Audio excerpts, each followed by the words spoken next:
Hola, ¿qué tal? ¿Cómo le va? Bienvenido a Semanario Judicial.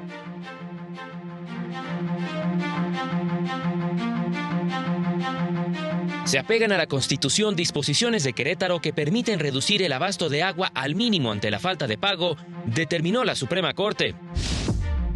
La Corte ha establecido criterios que protegen el derecho a decidir de mujeres y personas gestantes. Obligar a niñas a mantener un aborto no deseado es más que negarles su derecho a decidir. Conferencias mañaneras de López Obrador se utilizaron para estigmatizar a periodistas y a opositores a su gobierno.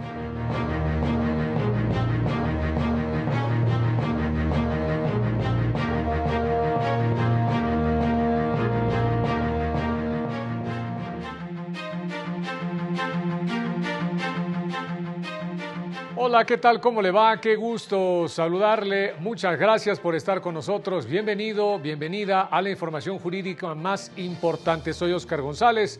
Y a nombre de todo este equipo de trabajo les saludamos con mucho gusto. En los próximos minutos le estaremos dando cuenta, por supuesto, de las sentencias más relevantes de la Suprema Corte en pleno y salas, así como de las decisiones más importantes y destacadas del Tribunal Electoral y órganos jurisdiccionales federales. Eusiris Rostro en la interpretación en lengua de señas mexicana. Vámonos con las noticias. Esta semana el Pleno de la Corte resolvió asuntos relacionados con los marcos normativos de Quintana Roo, Zacatecas, Querétaro y Aguascalientes. En este último caso, uno relacionado con el delito de atentado al equilibrio ecológico. Esta semana, el Pleno de la Corte invalidó algunas porciones de los artículos 191, párrafo segundo, y 200, último párrafo, del Código Penal de Aguascalientes, que imponían penas adicionales a la prisión, multa y reparación del daño con que sanciona el delito de atentado al equilibrio ecológico. Las porciones que invalidó, al considerar que violaban el principio de legalidad, son las que establecían como sanción adicional la suspensión e inhabilitación de derechos, funciones, cargo, comisiones, empleos o profesión de 6 meses a 2 años. A partir de ese análisis se propone determinar que las sanciones impugnadas no resultan claras ni precisas, ya que el legislador local no especifica cuáles son los derechos, funciones, cargos, comisiones, empleos o profesiones que serán materia tanto de inhabilitación como de suspensión dentro del universo posible de todos ellos, ni que deban estar regulados o relacionados con la comisión del delito de atentados al equilibrio ecológico de forma dolosa o culposa. En otro asunto, declaró la validez de los artículos 74 y 75, párrafo último, de la ley que regula la prestación del servicio de agua potable, alcantarillado y saneamiento del estado de Querétaro, disposiciones que prevén que ante el incumplimiento reiterado en el pago del servicio, el concesionario está obligado a garantizar una dotación mínima por persona de 50 litros al día, con lo que las autoridades cumplen con su obligación de garantizar el derecho humano al agua. El término de por lo menos, vuelvo a poner entre comillas, como porque es lo que dice la norma, este término se trata de un piso mínimo. Así las personas que por sus condiciones personales de salud, de trabajo o climáticas necesiten de una mayor cantidad mínima de agua para garantizar sus necesidades, la pueden solicitar a los proveedores de servicios y concesionarios justificando sus circunstancias particulares. El martes, el Pleno validó que la Ley de los Derechos de Niñas, Niños y Adolescentes de Zacatecas establezca el derecho de las infancias a vivir una vida libre de violencia, ejercida mediante el uso de inteligencia artificial. Esto al resolver una acción en la que el Poder Ejecutivo Federal alegaba que la norma no establecía una definición precisa de inteligencia artificial. La inteligencia artificial puede ser utilizada para generar y difundir material de explotación sexual infantil altamente realista, como los llamados deepfakes, que pueden causar un daño profundo y duradero en las víctimas.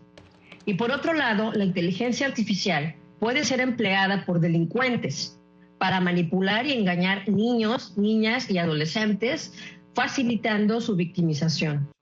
También declaró válido que el Código Civil de Aguascalientes establezca que si el nombre de la persona testadora o de las personas herederas varían por errores ortográficos, de escritura o abreviaturas, el testamento podrá ser interpretado para deducir que se trata de la misma persona, con variaciones mínimas en su nombre, con lo cual podrá decretar la relación correspondiente sin necesidad de otras pruebas. Por otra parte, el Pleno invalidó el artículo del Código Penal de Quintana Roo que establecía el delito de adquisición de un bien que hubiera sido objeto, producto o instrumento de un ilícito. Esto porque vulneraba el derecho a la seguridad jurídica y transgredía el principio de legalidad. El problema que contiene la norma es su indefinición jurídica, porque propicia que las autoridades encargadas de aplicarla incurran en arbitrariedades. Con información de Mario López Peña para el canal del Poder Judicial de la Federación.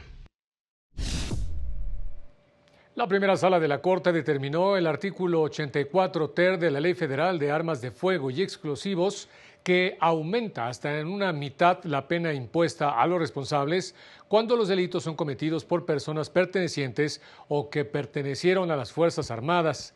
Es constitucional, porque la agravante controvertida no es contraria al derecho penal del acto, conforme al cual no se debe sancionar a las personas por circunstancias relativas a su personalidad, sino por las condiciones en que se comete el delito, porque a su vez la agravante en cuestión no descansa en razones relativas a la personalidad del sentenciado, sino que atiende a circunstancias objetivas relacionadas con la comisión del hecho, toda vez que como servidor o ex servidor público encargado de prevenir y combatir delitos o pertenecer a la milicia, cuando comete alguno de los delitos previstos en dicha ley, representa un mayor peligro para la sociedad por su adiestramiento en el uso de armamento y porque traiciona la confianza pública que le fue conferida, lo cual justifica un castigo mayor por parte del Estado. La segunda sala estableció que una norma del ISSSTE que negaba el derecho a la pensión a los padres de un trabajador fallecido es contraria a la Constitución. La segunda sala de la Corte determinó que el artículo 131, fracción tercera de la ley del ISSSTE, viola el principio de igualdad y no discriminación. Si bien al resolver el amparo 1282/2017, la sala había determinado que la norma que busca proteger el núcleo familiar, esposa, concubina e hijos, no violaba el principio de igualdad. Bajo una nueva reflexión, concluyó que existían elementos para declarar la inconstitucionalidad de la norma, ya que aun cuando se basa en una especial protección al núcleo familiar, resulta discriminatoria, al excluir a los ascendientes en primer grado, que dependían del trabajador o pensionado fallecido, de disfrutar de la pensión en concurrencia con otros beneficiarios. Recordó que la seguridad social, como garantía constitucional y convencional, también está dirigida a sus dependientes, por lo que no se les puede reducir o restringir dicha garantía. En consecuencia, el Estado está obligado a garantizar a los dependientes económicos del trabajador o pensionado las prestaciones de seguridad social que sean aplicables en caso de que fallezca en condiciones de igualdad, deber que opera bajo la lógica que dejarán de percibir recursos para su subsistencia ante la muerte del sostén de la familia. Por estas razones determinó que la norma es discriminatoria, al impedir que los ascendientes puedan disfrutar de la pensión en concurrencia con otros beneficiarios. Con información de José Luis Guerra García para el canal del Poder Judicial de la Federación. Esta semana se cumplieron 18 años de que se despenalizó el aborto en la capital del país. A partir de ese momento, la Corte ha emitido diversos criterios que protegen los derechos sexuales de las mujeres y personas gestantes. 24 de abril de 2007. La entonces Asamblea Legislativa del Distrito Federal aprobó la reforma que permitió la interrupción legal del embarazo hasta las 12 semanas de gestación, convirtiendo a la capital en la primera entidad de México y América Latina en despenalizar el aborto. Esta decisión fue confirmada por la Suprema Corte de Justicia de la Nación al resolver la acción de inconstitucionalidad 146/2007 y sus acumuladas. 14 años después, en septiembre de 2021, la Suprema Corte fijó un precedente sobre el derecho a la autonomía reproductiva en México, al resolver la acción de inconstitucionalidad 148/2017, declaró inconstitucional la criminalización del aborto en México. En otro recurso, la acción de inconstitucionalidad 54/2018, el máximo tribunal estableció que las instituciones de salud deben garantizar el acceso efectivo a la interrupción legal del embarazo y que la objeción de conciencia no puede invocarse cuando esté en riesgo la vida o salud de una persona. En el fallo más reciente, el amparo en revisión 267/2023, la Corte declaró la invalidez total de artículos del Código Penal Federal que criminalizaban el aborto en México, decisión que obligó a todas las entidades a modificar sus códigos penales locales a fin de eliminar los delitos de aborto. Asimismo, determinó que las instituciones federales de salud tienen la obligación de proporcionar servicios de aborto seguro y gratuito. No obstante, a la fecha, 9 estados, Durango, Guanajuato, Morelos, Nuevo León, Querétaro, Sonora, Tabasco, Tamaulipas y Tlaxcala, están en desacato a dicha sentencia, pues no han despenalizado totalmente el aborto y se permite solo en casos de violación. Ello representa un desafío, pues de acuerdo con datos del Secretariado Ejecutivo del Sistema Nacional de Seguridad Pública, este año hasta febrero de 2025 se iniciaron 44 carpetas ante agencias del Ministerio Público en todo el país por el delito de aborto, cifra superior a la registrada en el mismo periodo de 2024, y en total, en la última década, se reportan 1.357 carpetas de investigación por el delito de aborto en México. Para el canal del Poder Judicial de la Federación, Lorena Sánchez Cabrera. Y durante un foro que se llevó a cabo en la Corte se advirtió que obligar a una niña a continuar con un embarazo no deseado implica graves riesgos para su salud, alta probabilidad de abandono escolar, pobreza y exclusión social. América Latina y el Caribe es la segunda región del mundo con las tasas más altas de partos de niñas menores de 15 años. Se estima que en el mundo al menos 500.000 de niñas de entre 10 y 14 años tienen un parto cada año. O sea, 500.000 de niñas cada año están dando a luz niñas, ¿no? En un ciclo de conferencias sobre los derechos de la niñez y la adolescencia, organizado por el Centro de Estudios Constitucionales de la Suprema Corte, especialistas indicaron que América Latina sigue siendo una región que mantiene leyes de aborto restrictivas y punitivas. Abordaron los precedentes internacionales en casos que visibilizan de manera contundente las consecuencias de negar el derecho al aborto a niñas y adolescentes, así como la trayectoria del litigio estratégico. Las decisiones del comité marcan un hito que responde contundentemente a las realidades de miles de niñas en la región y en el mundo y al flagelo de la violencia sexual. El comité estableció que obligar a las niñas a enfrentar embarazos no deseados es más que negarles el derecho a decidir.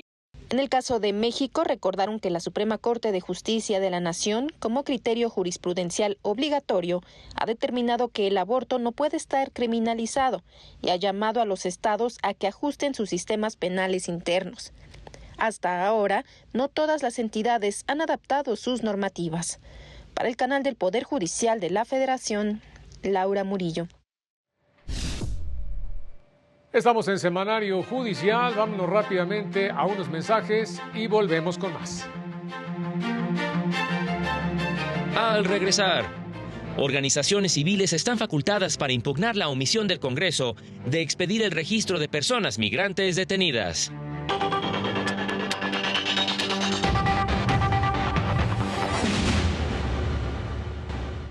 Un tribunal colegiado determinó que las conferencias mañaneras del presidente López Obrador operaron como un sistema para estigmatizar y descalificar a periodistas, además de críticos y opositores.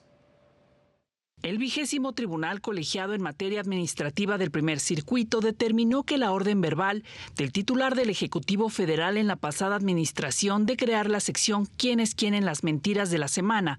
En sus llamadas conferencias mañaneras, violó el derecho a la legalidad y a las libertades de prensa, de expresión y de información. La tesis, aprobada por unanimidad de votos, precisa que la creación de dicha sección, sin un mandato escrito que fijara parámetros, límites y reglas fuentes objetivas previas, dio lugar a un sistema de propaganda gubernamental que deformaba la verdad desde el poder, reprimía a la prensa, criticaba e impedía a la ciudadanía el acceso a la información en condiciones objetivas y neutrales, lo que es violatorio de los artículos 6º, 7º, 16, 39 y 40 constitucionales, pues si bien el Ejecutivo Federal tiene la facultad de establecer mecanismos de comunicación social que se sujeten a reglas límites orientados a la difusión de información, deben respetar el derecho de réplica y promover las libertades.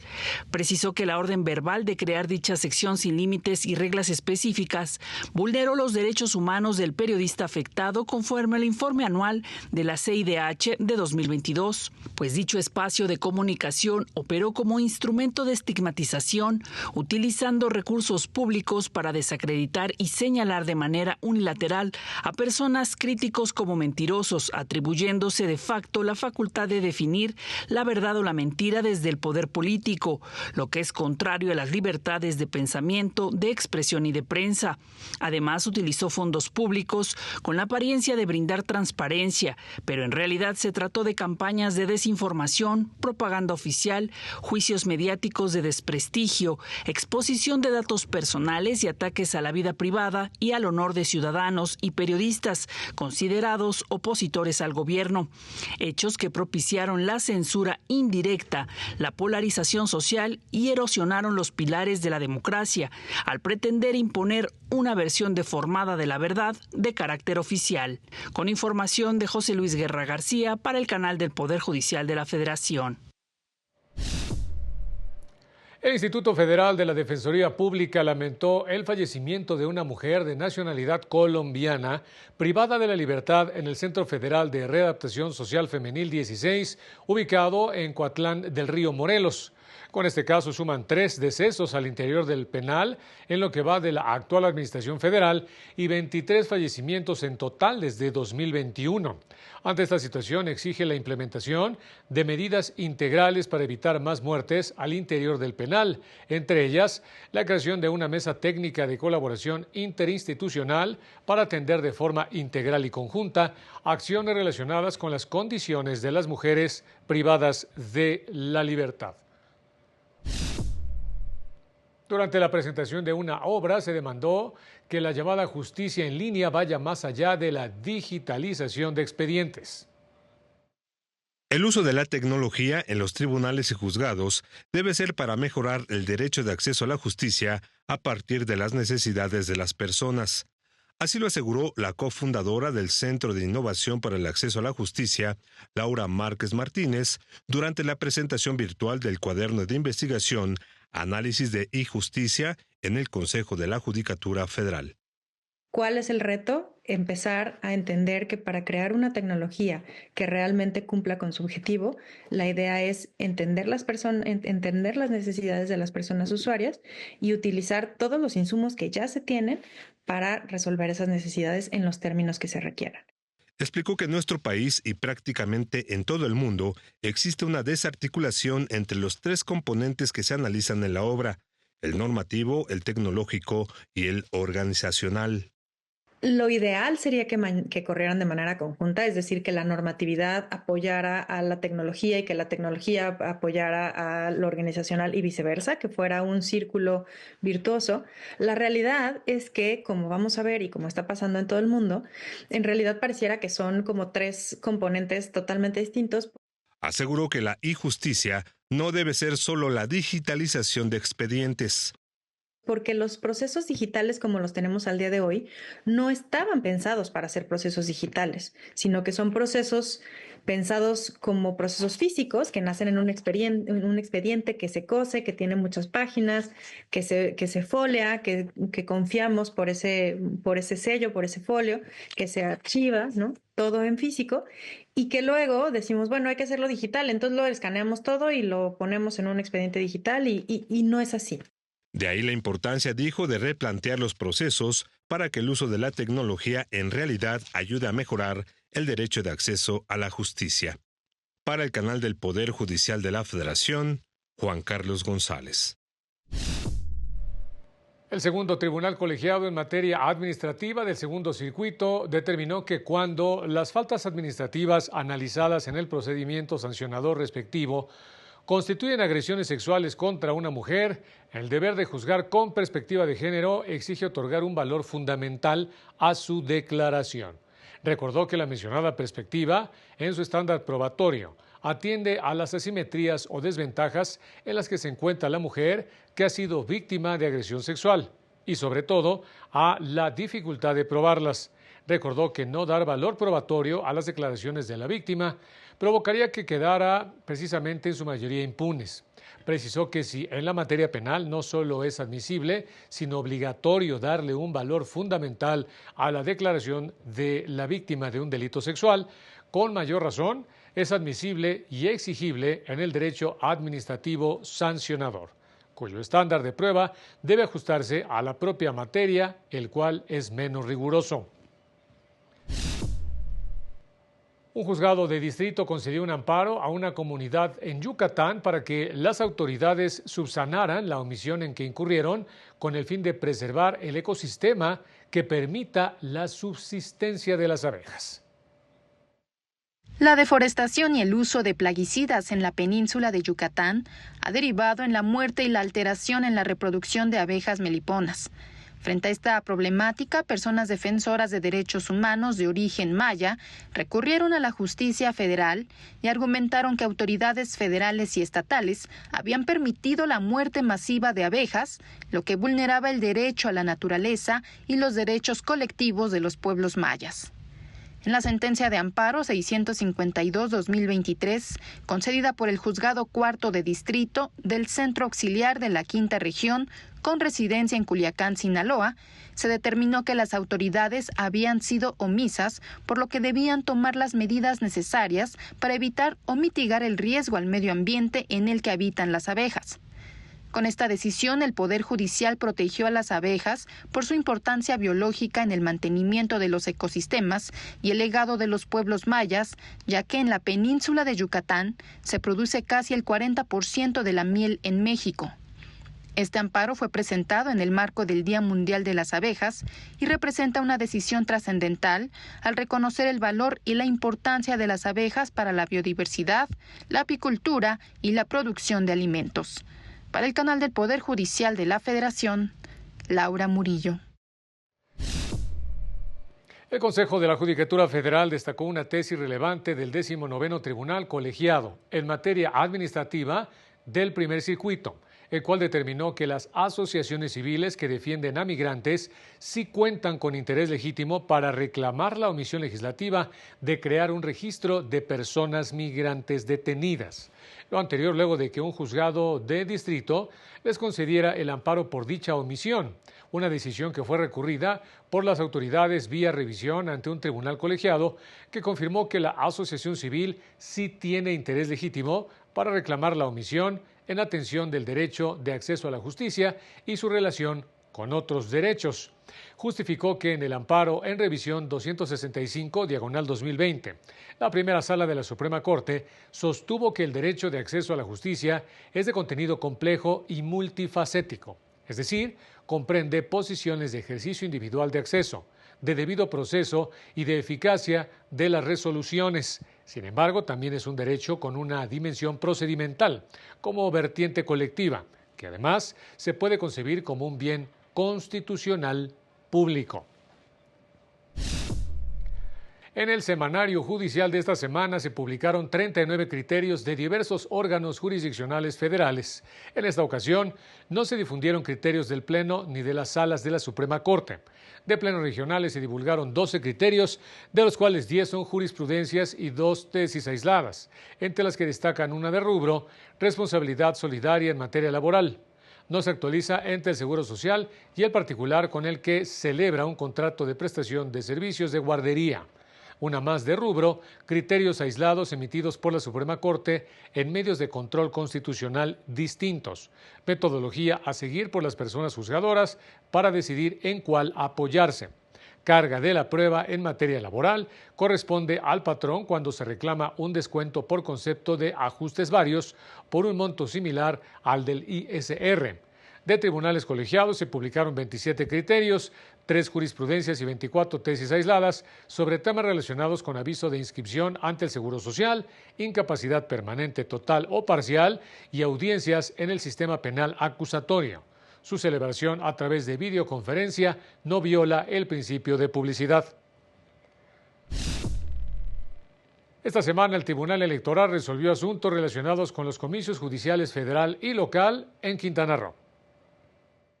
El Tribunal Electoral del Poder Judicial de la Federación confirmó el acuerdo del Consejo General del INE, mediante el cual determinó la inviabilidad de que las personas en prisión preventiva puedan ejercer su derecho al sufragio en la elección judicial de este año. Por mayoría de votos, la Sala Superior determinó que el acuerdo no viola el principio de progresividad de los derechos, ya que se está ante un supuesto de excepción por la falta de recursos. Tenemos una cuestión financiera que recalca el propio Instituto Nacional Electoral y que el proyecto se hace cargo de trasladar también a sus consideraciones. Nos habla de una reducción del 67% en el presupuesto solicitado. No hay recursos para materiales ni personal suficiente. Se le dio prioridad también a la participación de otros grupos en estado de vulnerabilidad. El magistrado Reyes Rodríguez Mondragón votó en contra del proyecto al considerar que el INE no acreditó que hizo los esfuerzos necesarios para garantizar el voto de las personas privadas de la libertad. Contrario a lo que se sostiene en el proyecto, la decisión del INE, en mi consideración, sí implica una regresión injustificada en la protección de este derecho humano. Se reconoce un derecho, pero no se garantiza su ejercicio efectivo, con lo cual no se cumple el mandato constitucional. La magistrada Janine Otárola Malasí votó parcialmente en contra del asunto porque en los efectos de la sentencia solo se vincula al INE realizar un estudio para analizar si es viable el voto de las personas privadas de la libertad hasta la siguiente elección judicial. Ya que en mi criterio debe modificarse esa parte del proyecto y ordenarse al Instituto Nacional Electoral que para la elección judicial que se llevará a cabo en 2026 ya se opere el voto para las personas en prisión preventiva. En otro asunto, la Sala Superior, por mayoría de votos, declaró la improcedencia de las impugnaciones que presentaron diversos ciudadanos contra la sentencia del Tribunal Electoral de Quintana Roo, que ordenó el rediseño de las boletas de la elección judicial local. Considero que con independencia si el diseño de la boleta es adecuado o no, lo cierto es que en este momento no sería viable ordenar la modificación del diseño porque la impresión de las boletas en términos de las constancias habría de iniciar a más tardar el 23 de abril. Para el canal del Poder Judicial de la Federación, Juan Carlos González. También el Tribunal Electoral desechó por extemporánea la demanda presentada por la ministra Loretta Ortiz en contra de la resolución de la Comisión de Quejas y Denuncias del INE, en la que declaró procedente la medida cautelar de retirar diversas publicaciones en redes sociales, toda vez que en el evento denunciado, llevado a cabo por una agrupación sindical, no cumplió con las reglas de equidad para la organización de foros. En sesión privada determinó que el recurso se presentó fuera del plazo legal de 48 horas previsto para la interposición del medio de impugnación, aun cuando la actora argumentó que debía computarse a partir de la segunda notificación, que fue vía electrónica. Y ya nos vamos, como siempre, muchas gracias. Lo invitamos a mantenerse en la señal del canal del Poder Judicial de la Federación. Este lunes siga la sesión del Pleno de la Suprema Corte, que en esta ocasión tiene previsto analizar y resolver 3 acciones de inconstitucionalidad en las que se impugnan normas de la Ley de Archivos del Estado de Durango, Código Penal de Quintana Roo y de la Ley de Amparo, además de un expediente sobre recepción de sentencias de tribunales internacionales en el caso concreto de las mujeres víctimas de tortura en el caso Atenco. Así, nos vamos, como siempre, muchas gracias por haber estado con nosotros. Manténgase pendiente de esta señal. Soy Óscar González y nos vemos en la próxima.